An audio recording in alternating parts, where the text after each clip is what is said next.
All right, Burgundy Gold Nation, before we get into this episode, I have to ask, man, please subscribe to this channel. This channel needs your support. We're going to build this channel from the ground up. I'm bringing you weekly Commander content. All you have to do is subscribe. And the best thing about subscribing, it's absolutely free. It won't cost you one penny. All right, Nation, let's get into it. Burgundy Gold Nation, welcome to Commanders Talk. This is your boy T-May back in the building. Will the Commanders' defensive line improve in 2025? Man, we sure hope so. But before we look at 2025, you know how we do it on Commanders Talk. We got to go back to 2024. We're going to take a look at how the defensive line fared in 2024. Not too good. The defensive line was ranked 31st last season in the NFL. 31st. The PFF total run grade for the Commanders defensive line was a 39.1.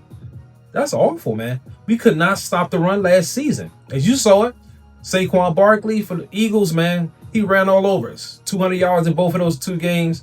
Made us look ridiculous.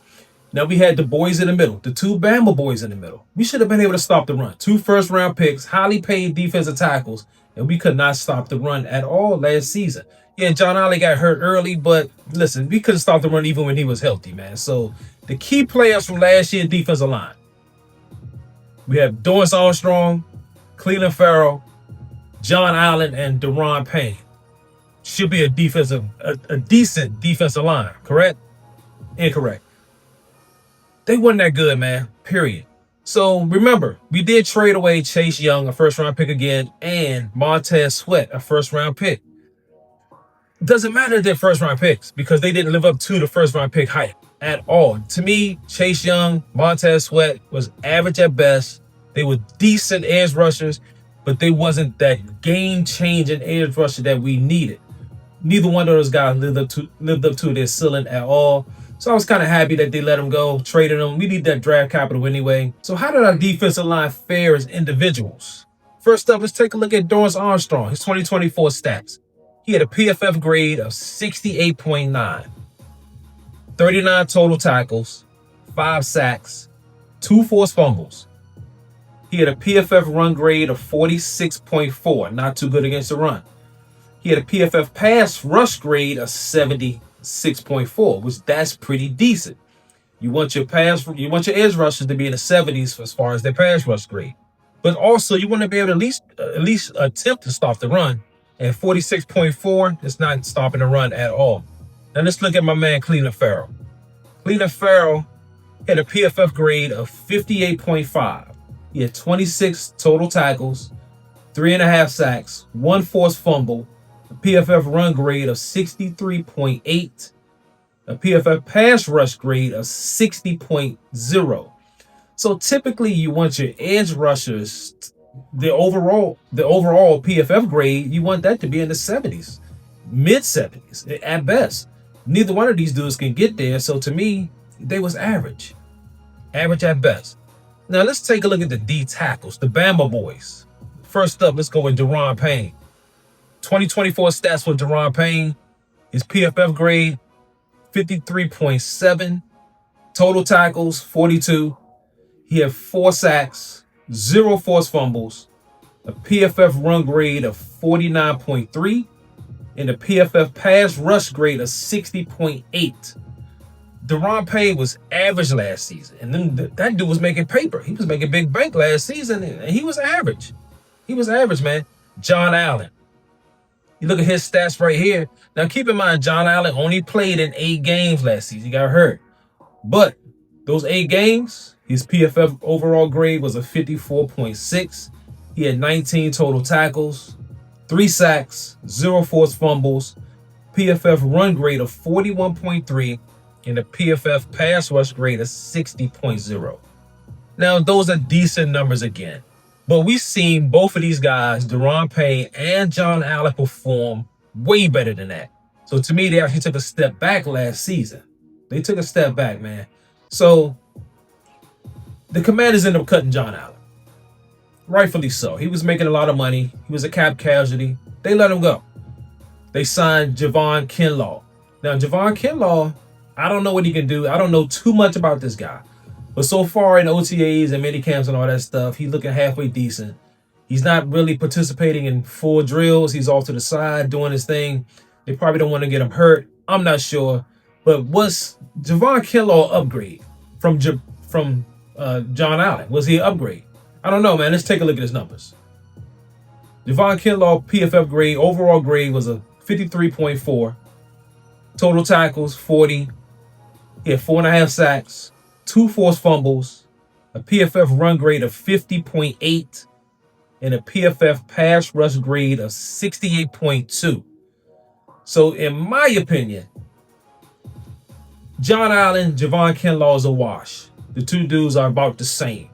You didn't really make an upgrade there at all. To me, they're about the same. They're making about the same amount of money. So it's not really an upgrade. So Adam Peters in the front office decided to run it back with these same guys, basically replacing John Allen with Kinlaw. And to me, I don't know. It's the exact same defensive line in my book. Now, they did add a guy that's intriguing to me, Dietrich Wise, man. They did add him, and I think Dietrich Wise might be an X factor for this defensive line because he's average just like these other guys. But I don't know. To me, he's intriguing. He might can give you a little bit more on the edge position. Dietrich Wise, I don't know. His numbers right here, as you can see on the screen, his PFF grade is a 59.7.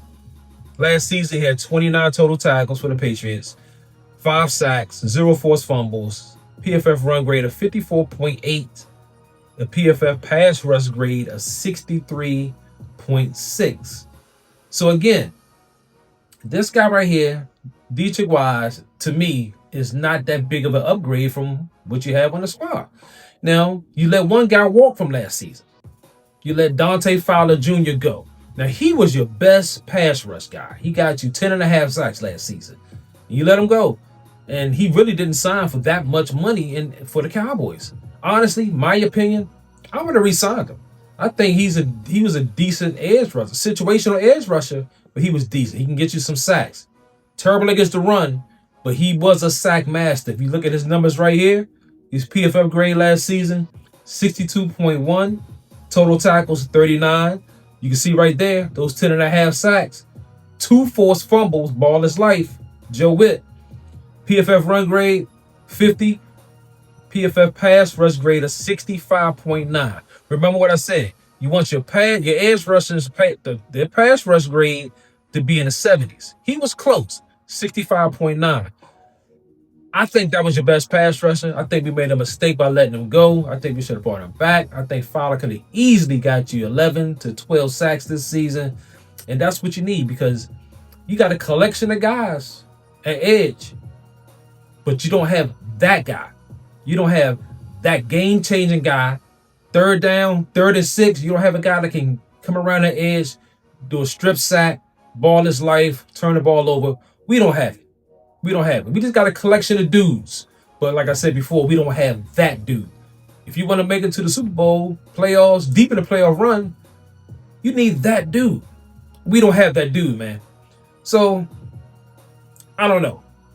My man Payne, I'm hoping he's going to have a decent season this season. He looks motivated out there, minicamp, OTAs and everything. He looks, he looks the part right now. It looks like he's pissed off. Looks like he's motivated. He's out there having fun. Looks like he's going to give us a decent season in the middle. What is Javon Kinlaw going to give us? We don't know. Honestly, we don't know. He's an average defensive tackle. He's making paper, but you can't go by that. You expect high expectations from him. And what I'm hearing too, Joe Witt is going to play him at the edge spot as well. They're going to move him around in the defensive line. So maybe that'll help him flourish in our system. I hope so. Armstrong, Farrell, they're average. Average, defensive edge rushers, man. They're average at best. So like I mentioned before, my man Dietrich Wise, we'll see what he's going to give us. I'm not sure he's going to give us a lot, but we're going to see. So I still think Adam Peters in the front office might end up making a move, especially after training camp. I think they're going to end up making a move for another edge rusher. They're going to bring a guy in, probably somebody who's going to end up getting cut from another team in NFL after the cut down day and everything, cap casualty type guy. I think we're going to bring in another guy to try to help the edge rush because we need it, man. We need that edge rusher. We need a game changer. And it's honestly, I said it before. I wouldn't mind if they traded for Trey Henderson. Now, I like Trey Henderson, of course. I think he would be a huge upgrade for us on the edge spot. But you're gonna have to give up too much draft capital to get him, and you're gonna have to pay him about 30 plus mil per. I don't know if you want to do that or not, but hey, if you want to make a run deep in the playoff run, you might have to make a move and get a guy like this right here. I'm gonna put his numbers up for you. Trey Henderson 2024 stats. As you can see right here, total pass PFF grade of 88.1. 88.1. That's incredible. 46 totals tackles, 17 and a half sacks. That's the number right there. 17 and a half sacks. 2 forced fumbles. A PFF run grade against the run. He's a sack master, but against the run, he's still 65.9. Okay? His PFF pass rush grade is a 90.4. Remember what I said? You want your edge rushers to be in the 70s. This guy pass rush grade is a 90.4. That is incredible. That right there will put you in the Super Bowl hunt. A guy like this. I know it would be expensive to get him. I know. It's going the draft capital and the money per season, 30 mil plus per. That's steep. I get it. I get it, nation. But I don't know. I think our defensive line, to be honest with you right now, they didn't improve. We didn't improve. We're stagnant. We're same as last season, status quo. We didn't upgrade at all. We didn't improve. Now, maybe the play from these guys will improve. But right now on paper, we didn't improve at all. I don't think we improved. I think we're going to finish somewhere around 24 to 26 as far as overall ranking, as far as the defensive line. And that's a slight upgrade from last season, 31st, of course. But it honestly depends on Payne. To me, Payne is the key to this defensive line being better than it was last season. He's the key. Daron Payne. If we can get that 2022 Daron Payne that we had, our defensive line will be better. And if Javon Kinlaw can actually outperform John Allen. We're not going to get much from the edge. We already know that. We're not going to get much, guys. We're not going to get much from the edge rushers. The edge rushers are going to be average at best. But if Daron Payne can generate some sacks in the middle and Javon Kinlaw, then our defensive line will improve.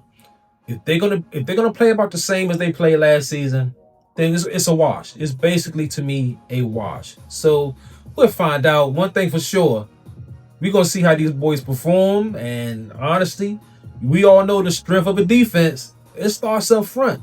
So hopefully these guys up front can get it done for us. The defensive line and help the secondary as well. And we'll see, man. We'll see if it all falls in place. All right, nation. I appreciate y'all for chiming in. Man, get in that comment section. Let me know if you think our defensive line has improved or will improve for 2025. I don't think so. I think it's status quo. I think, we're going to be stagnant. We're going to be pretty much the same as we were last year. But let me know in the comment section. Also, if you could bang that like button, bang the notification bell, man, please subscribe. This channel needs your support. And if you can, please donate to the machine. If you made it in this episode, salute.